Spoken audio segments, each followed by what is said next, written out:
அனைவருக்கும் வணக்கம். நாம இன்னைக்கு பார்க்க போறது மூன்றாவது இயலில் உள்ள உரைநடை பகுதி கொங்கு நாட்டு வணிகம். இதை பத்தி செய்திகளை நம்ம ஏற்கனவே நிறைய பதிவுகளை பார்த்துருக்கோம். கொங்கு நாடுங்கிறது சேரர்கள் ஆட்சி செய்யக்கூடிய பகுதி அப்படின்னு சொல்லிட்டோம். அதே மாதிரி இப்ப இருக்கிற நிலப்பகுதிகள் எதெல்லாம் வந்து கொங்கு நாடு அப்படின்னு சொல்றாங்கிறத பத்தி பார்த்தோம்.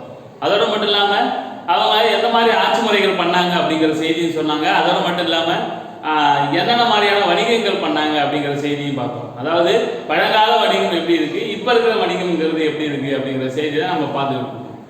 அப்ப இப்ப இருக்கிற வணிக முறை அப்படிங்கிறது தான் நம்ம ஒவ்வொரு ஊரா பார்த்துக்கிட்டு இருக்கோம். நீலகிரி பார்த்தோம், அதே மாதிரி கோயம்புத்தூர் பார்த்தோம். அடுத்த நம்ம பார்க்கறது திண்டுக்கல். திண்டுக்கல் இந்த பேரே பாருங்க, திண்டுக்கல் அப்படின்னாலே அது வரலாற்று சிறப்புமிக்க ஒரு பகுதி அப்படின்னே சொல்லலாம். அப்படின்னா வரலாற்று சிறப்புமிக்க அப்படின்னா இந்த ஊருக்கே ஒரு பேர் காரணம் இருக்கு. திண்டுக்கல் அப்படிங்கிறது அந்த ஊர் நடுவுல பெரிய திண்டு போல பெரிய மலை இருக்கு.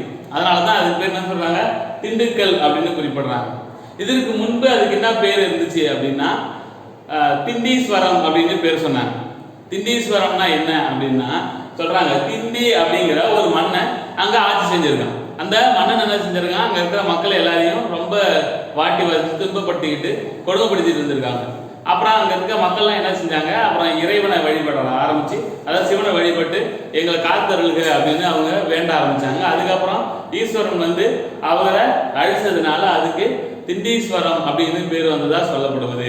இப்படி ரெண்டு விதமான பேருங்கிறது இருக்கு, சரிங்களா? இப்ப திண்டுக்கல் அப்படின்னாலே அங்க என்னென்னலாம் உற்பத்தி பண்றாங்க, என்னென்ன மாதிரியான தொழில்முறைகள் இருக்கு அப்படிங்கிறத பார்க்கலாம்.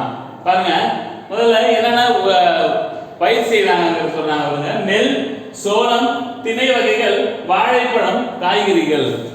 அப்ப என்னென்ன அப்படிங்கிறது எல்லா இடங்களையும் நான் பார்த்துட்டு இருக்கோம். இப்போ நீலகிரியா இருக்கட்டும், அதே மாதிரி கோயம்புத்தூரா இருக்கட்டும், ஒவ்வொரு இடங்கள்லயும் ஒவ்வொரு விதமான பயிர்களை பயிர் செஞ்சுக்கிட்டு இருக்கிறாங்க. அதே மாதிரி இங்க நெல், சோளம், திணை வகைகள், அதே மட்டும் இல்லாம வாழைப்பழம், காய்கறிகள் போன்றவை எல்லாம் இங்க பயிரிடுறாங்க அப்படிங்கிற செய்தியை இங்க குறிப்பிடுறாங்க. அதோட மட்டும் இல்லாம இங்க மலர் உற்பத்தியில முதலிடம் வகிக்குது. மலர் உற்பத்தியில முதலிடம் திண்டுக்கல் வகிக்கிறதுனால இதுக்கு பேர் என்னன்னு சொல்லுவாங்க, தமிழ்நாட்டின் ஹாலந்து அப்படின்னு குறிப்பிடுவாங்க. ஏன்னா ஹாலந்து நாட்டில் அந்த அளவுக்கு மலர் உற்பத்தி அதிகமா இருக்கும். அதே மாதிரி திண்டுக்கல் மாவட்டத்துல அதிகமான மலர்கள் உற்பத்தி ஆகிறதுனால இதுக்கு பேர் என்னன்னு சொல்றாங்க, தமிழ்நாட்டின் ஹாலந்து அப்படின்னு குறிப்பிடுறாங்க. அந்த அளவுக்கு ஒரு சிறப்பான மாவட்டம் அப்படின்னா அது திண்டுக்கல் அப்படின்னு சொல்லலாம். அதோட மட்டும் இல்லாம இங்க எந்த மாதிரியான தொழிற்சாலைகள் இருக்கு அப்படின்னு சொல்றாங்க பாருங்க. அரிசி, தோல், பூட்டு தொழிற்சாலைகள் அதிகமா இருக்கு. திண்டுக்கல் அப்படின்னாலே நம்ம சிறப்பாக சொல்லப்படுவது பூட்டு தான். திண்டுக்கல் பூட்டு பெரிய பெரிய ராஜாக்களா இருந்தாலும் சரி, செட்டியார்கள் அப்படின்னு சொல்லக்கூடிய அவங்களா இருந்தாலும் சரி, செட்டிநாடு அப்படின்னு சொல்லுவாங்கல்ல, அந்த அளவுக்கு சிறப்பான ஒரு பாதுகாப்பு பட்டங்கள் வச்சிருக்கக்கூடியவங்க. அப்ப அவங்க கூட எதை தான் நம்பினாங்க அப்படின்னா இந்த திண்டுக்கல் பூட்டு அப்படிங்கிற அதை தான் அவங்க அதிகமா நம்பினாங்க. அப்ப அங்க அதிகமா உற்பத்தி பண்றது என்ன இருக்குன்னா அங்க அரிசி ஆலைகள் அதிகமா இருக்கு. நெல் உற்பத்தியே அதிகமா இருந்தாலும் இங்க அரிசி ஆலைகள் அதே மாதிரி அதிகமா இருக்கு. அதே மாதிரி தோல் தொழிற்சாலைகள், தோல்னால செய்யப்படுகிற பொருட்கள்லாம் இருக்குல்ல, ஷூ, பெல்ட், பேக்லாம் சொல்லுவாங்கல்ல ஆங்கிலத்துல. அப்ப இந்த மாதிரியான பொருட்கள் தயார் பண்ற தோல் தொழிற்சாலைகள் அதிகமா இருக்கு. அதோட மட்டும் இல்லாம பூட்டு தொழிற்சாலைகள், ஏன்னா பரம்பரையா இந்த பூட்டு தொழில்ங்கிறது அங்க நடந்துட்டு அதிகமாவே வந்திருக்கு. அதனாலதான் இங்க இதெல்லாம் சிறப்பா செயல்படுது. அதோட மட்டும் இல்லாம சின்னாலப்பட்டி சுங்குடி சேலைகள் சிறப்பு மிக்க ஒன்னா கருதப்படுது. சின்னாலப்பட்டியில செய்யப்படுற இந்த சுங்குடி சேலைகள் புகழ் வாய்ந்த ஒன்னா சொல்லப்படுது. ஏன்னா அந்த அளவுக்கு சிறப்பான ஒரு புடவை அப்படின்னா இந்த சுங்குடி சேலைகள் தான் அந்த அளவுக்கு சிறப்பான ஒண்ணு, சரிங்களா? அப்ப இதுதான் இந்த இப்ப இருக்கிற வணிக முறை அப்படியா சொல்லப்படுவது. இப்ப இதெல்லாம் வந்து இப்ப இருக்கிற வணிக முறையை சொல்றாங்க. ஈரோடு பாருங்க, ஈரோடு அதாவது பரப்பளவுல 2வது நகரம் அப்படின்னாலே எதை சொல்லலாம், இதை ஈரோட்டை சொல்லலாம். அந்த அளவுக்கு பெரிய நிலப்பரப்பை கொண்டது. அதாவது 2வது பெரிய நகரம் அப்படின்னு குறிப்பிடுறாங்க. அதோட மட்டும் இல்லாம அங்க என்னென்னலாம் உற்பத்தி பண்றாங்க அப்படிங்கிறது பாருங்க.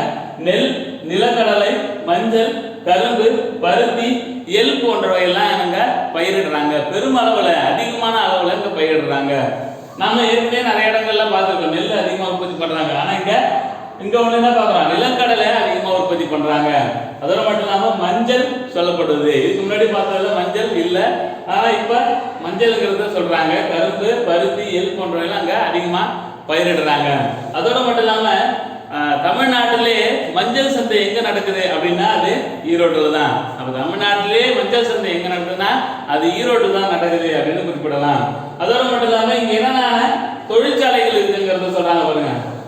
துணி நூற்பாலைகள், துணி நூற்பாலைகள்னா அந்த தயார் பண்ற இடம், அதாவது துணிகள் தயார் பண்ற இடம், நூல்ல இருந்து துணி தயார் பண்றாங்கல்ல அதை குறிப்பிடுறாங்க. அதாவது துணி நூற்பாலைகள்.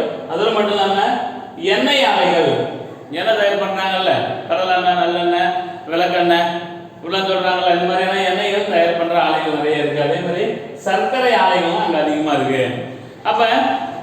அப்புறம் வேற என்ன ஆலைகள் அப்படின்னா நூல் நூற்பு, அதே மாதிரி துணிகளுக்கு சாயம் ஏற்றுதல், அச்சிடுதல், தோல் பதனிடுதல் முதலான தொழில்கள் நடக்குது.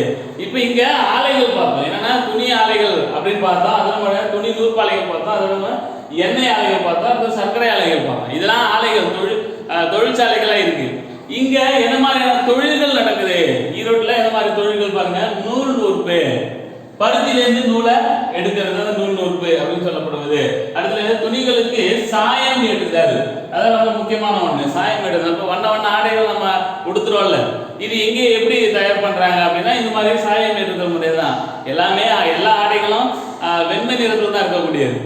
இப்போ சாயம் ஏற்றும் போது தான் வண்ண வண்ண ஆடைகளாக அது மாறுது. அந்த தொழில்கள் எங்க நடக்குதுங்க? ஈரோட்டில் நடக்குது. அதோட மட்டும் இல்லை அச்சிடுதல், புத்தகம், ஏடுகள், இந்த மாதிரியான நிறைய அச்சிடும் தொழில்கள்லாம் நிறைய இருக்கு. அது மட்டும் இல்லாம தோல் பதனிடுதல் போன்ற முதலான தோல் பதனிடுதல், தோலை பதப்படுத்துறது, அதாவது ஆட்டுத்தோல், மாட்டுத்தோல், இல்ல அந்த தோல்கள் மூலயமா பொருள் தயார் பண்றாங்கல்ல, அந்த பொருள் தயார் பண்றதுக்கு தேவையான அந்த பதம்ங்கிறது தேவை. அதாவது பதனிடுதல் தொழிற்சாலைகள், அதாவது தொழில்கள்ங்கிறதுக்கு நிறையவே நடக்குது அப்படின்னு சொல்லப்படுவது. அப்ப திண்டுக்கல் பார்த்தோம், அதோட ஈரோடு பார்த்தாச்சு, சரிங்களா? அடுத்த சொல்லப்படுவது என்னன்னா திருப்பூர். திருப்பூர் அப்படின்னாலே சென்னை எந்த அளவுக்கு நாம குறிப்பிடுறோமோ, ஏன்னா தொழில் வளம் மிகுந்த ஒரு ஊரா சென்னையை சொல்றோம், அதே மாதிரி திருப்பூரை குறிப்பிடலாம். ஏன்னா நிறைய பேருக்கு வாழ்வாதாரத்தை தரக்கூடிய ஒரு இடமா திருப்பூர் இருக்கு. திருப்பூர் பனியா இருந்தாலும் சரி, டிஷர்ட் சொல்லுவாங்கல்ல, அது ஆடைகள் எல்லாத்துக்குமே அங்க தொழில்கள் நிறைந்த ஒரு நகரம் அப்படின்னாலே சென்னையை அடுத்தது என்ன சொல்லலாம்? திருப்பூரா சொல்லலாம். அந்த அளவுக்கு ஒரு சிறப்பான ஒரு நகரமா இந்த திருப்பூருங்கிறது இருக்கு. இதுல பின்னல் ஆடை நகரம் அப்படின்னே குறிப்பிடுவாங்க. அதாவது ஆடை தயார் பண்றாங்கல்ல, ஆடை நிறைய இடங்கள்ல தயார் பண்றாங்க, ஆனா சிறப்பா சொல்லப்படுவது திருப்பூர் தான். ஏன்னா அந்த அளவுக்கு பின்னல் ஆடைகள் நிறையவே தயார் பண்றாங்க. அதோட மட்டும் இல்லாம இங்க என்ன மாதிரியான பயிர்கள் உற்பத்தி பண்றாங்க அப்படின்னா நெல், கரும்பு, பருத்தி, வாழை போன்ற பயிர்கள்லாம் அதிகமா பயிரிடுறாங்க. திரும்ப சொல்றேன், நெல், கரும்பு, பருத்தி, வாழை போன்ற பயிர்கள் இங்க பயிரிடப்படுது. அதோட மட்டும் இல்லாம இங்க என்ன சொல்றாங்க பாரு, இந்தியாவின் முதல் ஆயத்த ஆடை பூங்கா எங்க இருக்கு? இங்க திருப்பூர் மாவட்டத்தில் தான் இருக்கு. ஆயத்த ஆடை அப்படின்னு சொல்லப்படுது என்ன அப்படின்னா நம்ம ரெடிமேட் ட்ரெஸ் அப்படின்னு சொல்லுவோம்ல, அந்த தான் அவங்க ஆயத்த ஆடை, அதாவது தமிழ்ல ஆயத்த ஆடைன்னு சொல்லுவாங்க. அந்த முதல் இந்தியாவின் முதல் ஆயத்த ஆடை எங்க இருக்குன்னா அது திருப்பூர்ல தான் இருக்கு. அதோட பேர் என்னன்னா நேதாஜி ஆயத்த ஆடை பூங்கா. நேதாஜி ஆயத்த ஆடை பூங்கா இதுதான் இந்தியாவோட முதலையா அங்க ஆயத்த ஆடை பூங்கா உருவாக்கப்பட்டது. அதோட மட்டும் இல்லாம திருப்பூர் அப்படிங்கிறது தமிழ்நாட்டுக்கு அதிகப்படியான வருமானங்களை தருது. பின்னல் ஆடையா இருந்தாலும் சரி, ஆயத்த ஆடை மூலமாவும் சரி, இது ரெண்டு விதமாகவும் அதிகமான வருமானங்களை தரக்கூடிய ஒரு மாவட்டமா திருப்பூருங்கிறது இருக்கு. அதோட மட்டும் இல்லாம தேசிய அளவில் புகழ்பெற்ற காங்கேயம் காளைகளை இம்மாவட்டத்துக்கு பெருமை சேர்க்கிறது. தேசிய அளவுல எல்லாரும் புகழ்பெற்ற காளை அப்படின்னால அது என்ன சொல்லுவான்? காங்கேயம் காளை தான் சொல்லுவோம். காங்கேயம் காளை தான் சிறப்பு மிக்க ஒரு காளையா சொல்லப்படுவது. அந்த அளவுக்கு ஒரு சிறப்பான காளை இந்த மாவட்டத்துக்கு பெருமை சேர்க்கிறது. அப்ப இதெல்லாம் இப்ப இருக்கிற வணிக முறையா சொல்லப்படுவது. பழங்கால வணிக முறைங்கிறது வேற மாதிரியா இருந்துச்சு.